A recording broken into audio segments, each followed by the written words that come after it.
Diwata, nakakain mo pa rin ba ang iyong mga masasarap na dishes, lalo na itong overload? Yes, araw-araw yan ang kinakain ko. Magti 10 years na, charing. Dahil syempre kailangan mo pa rin tikman lagi para masigurado yung quality, di Nakain ba? ko pa yan. Ano ba ang pamantayan ng masarap na pares para kay Diwata? Alam mo, ang masarap para sa akin yung mabusog ako at maging kontento ako sa kinain ko. Pero, di ba may beef din to? May beef pa rin ba na sinaserve dito sa inyo? Beef?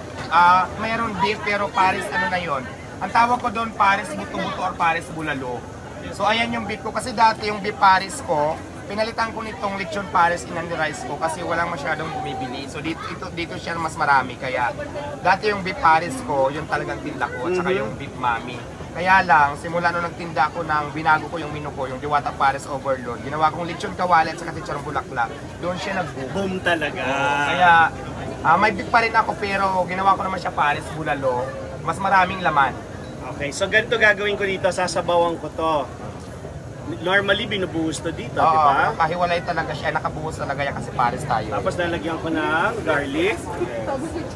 Tapos lalagyan ko nito. Pwede ba kahit gaano karami? Yes, Lagay-lagay? depende yan sa gusto mong gaano karami yung ilagay mo. So yung customer, lagay lang siya ng lagay lagay lang ng dito. lagay. Ito na, matitikman ko na ang Pares Overload ni Diwata. Ito yung chicharon bulaklak, ano?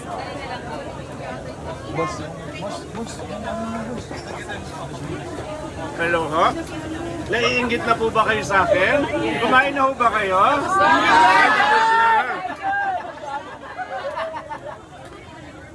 Kaya naman pala pinipilahan. Masarap. Mura na, masarap pa. Yung iba kasi ako naman, hindi ko naman sinasabi masarap yung pares. Kung gusto nilang matry, Masarap, gusto masarap. nilang ma-experience, okay lang. Kasi yung iba, di ba, marami kasi ako nakikita ng content dito na kakain. Tapos maraming aw-aw sa social media. So, depende naman yan sa inyo. Hindi ko sinasabing masarap, pero gusto nyo tikman at kayo na mismo ang humusga. Ito yung pamantayan ng masarap. Nasasarapan po ba kayo? Ayan, sila nagsasabi. Tapos itong Seek and Joy, magkano ulit itong ganito kalaki? Depende sa size. Ngayon kasi malalaki siya. So, under rice yan, 120. May kasamang soft drinks pa rin, may free water, may libreng sabaw. So, 120 naman yan. Pero pag mas maliit dyan, 100 lang din under rice. Nakita ko nga yung interview mo kasi minsan maliit yung manok na Oo, depende dumadating. kasi So sa nag-change dati. ka na kagad ng Nag-change naman price. tayo ng price. Oo. Pero pag malaki talaga, usually kadalasan malaki. So, 120 siya. Ito, Pero hindi na 120 siya to. masama kasi naka-under rice ka na, sulit na talaga sa 120 pesos kasi may free soft drinks ka pa, may unli sabaw ka pa at the same time. Pag nabitin ka sa soft drinks, may free water naman tayo. So, yun. So ito, 120 na itong hawak mo. Oo, ngayon. 120 yan. Under Masarap. rice yan, may kasamang soft drinks. Pwede mo ba i-share anong timpla nito? Bakit sa malinamnam? Ano? Buo yung lasa? Ano lang, nilagyan ko lang ng magic sarap yan. Masarap na ba? Magic! Magic sarap lang yan, nilagay ko. Tapos yung prinito ko, yan na yun. Oo. Magic sarap lang daw. At 24 hours ang operation ni Diwata Yes. dito.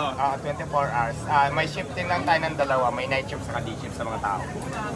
Ano yung pinakamahirap na shift? Sa umaga o sa gabi? Parehas lang pero mas maraming tao sa gabi kumpara sa Kasi akin. nga init, no? Hindi masyado. Maraming tao sa gabi. Diwata, paano pag umulan? Anong mangyayari?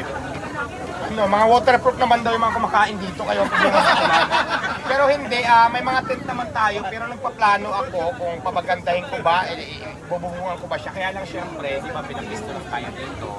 So hindi naman pwede na gawin na lang natin. Kailangan natin talaga muna magpaalam, magpag-coordinate dito. So nagpapisto ko pwede natin lagyan ng bubong. At saka hindi, mura na naman, masarap na naman. Kung ganyan yung panahon, minsan nga mas masarap ang kumain pag umuulan, di ba? So pwede pa rin silang pumunta rito. Pero siguraduhin ko naman na hindi kayo mababasa kasi may mga tent tayo na kung hindi na pwede yung ibang tent yan, mga bukas na kapalitan natin ng bagong tent. Tulad nito, pag umulan nito, hindi naman sila mababasa dito kung saan tayo nasa lugar na to. Okay. Tapos, baka Diwata maganda rin, matour mo ko dito sa iyong lutuan. Kung deli ka, magtutour tayo ng lutuan.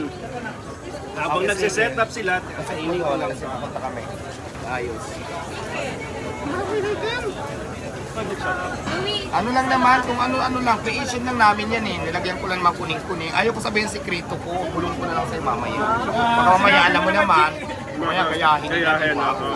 So, yung sekreto ko, ibubulong ko na lang sa'yo. Pero yung sekreto mo, bulong mo rin sa akin. Of course, Bulong mo na lang. At least, yung hindi nila malalaman para malaman ko din. Kasi alam ko talaga chef cook ka, di ba?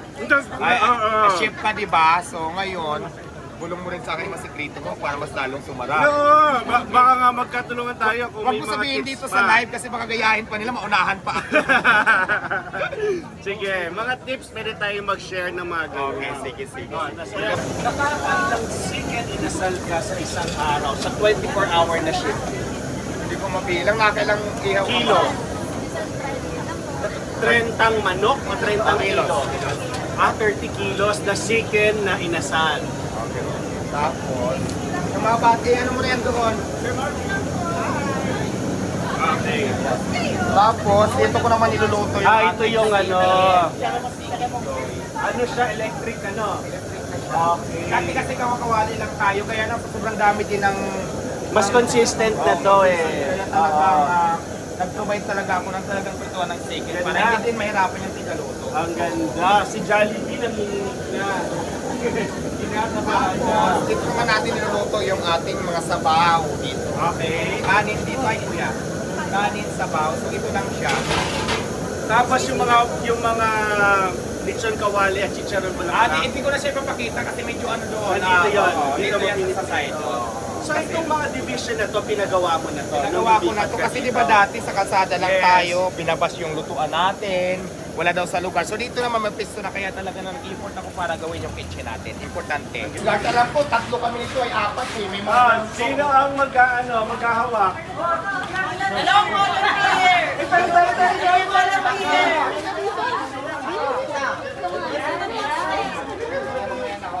Wakanda, Wakanda.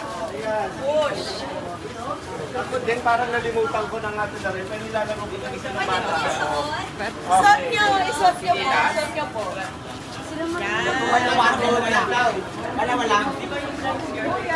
Kahawak na. Di ba ganun yun? Isa lang. Paano ba? Sa baba muna. Okay. Nagkakagulo po kung paano laruin ang Chinese garden. Okay. Ha?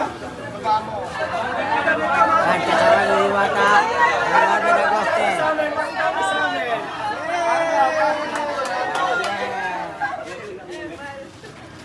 Okay, go! Sa tuhod daw, sa tuhod.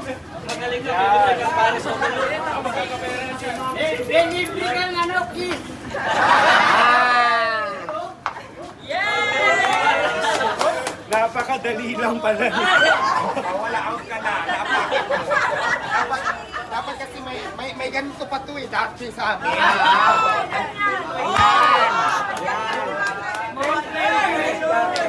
Ay, ganun ba yun? 10-20, paano yung 10-20? Parang kaya, 10, 20, 30, 40, 50, 60, BOOM! Ganun pala yun. Sir, dito ka muna sir kasi may video kami dito sir. Ganon. Tapos, ganyan. Ay, paano? Dito muna isa. 20, 30. 10, 20, 30, 40, 50.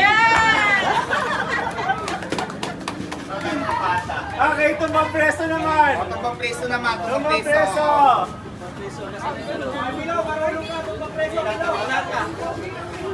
Lata, sa lata. Ito. Parang bumalik tayo sa pagkabata, no? Ito, meron tayong Ba't palaki ng palaki? Sa amin dati, mas maliit pa nga dito na lata eh. Ayan. Gabi, social naman ang tsinelas ko. Pang hotel. Okay. Saan natin lalagay dito? Ay, talo ako! Asa bang bilog? Talo ako na sa... Kung sino makatayo. Ayan. Dito tayo. Mag-ano isa kayo ng save kayo ng Hindi, okay na. Mayroon ako dito. Oo, tingin. Lugi ka. Lugi ka. Dapat pala. Ito sa'yo. Baka naman ito. Excuse me po. Boss, atras ng konti, boss.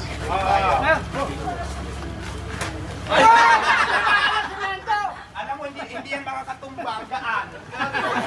Bakit ang competitive to? Dapat ito. Ay. Yan din sa akin, ha?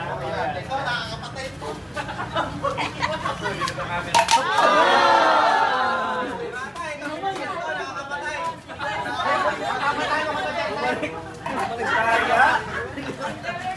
Parang nag-practice na si Diwata. Paano yan talo? Isa pa? Isa pa. Best of 3. Ayun pala kinadama naman. Talo ka sa maliit eh. Dito dapat.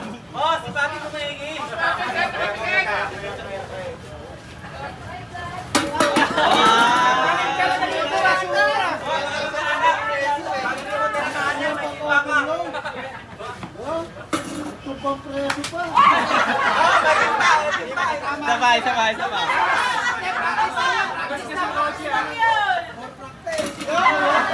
One last. Wala na. Magaling talaga. Los ka na, los. Okay, isang final round na ikot na lang tayo.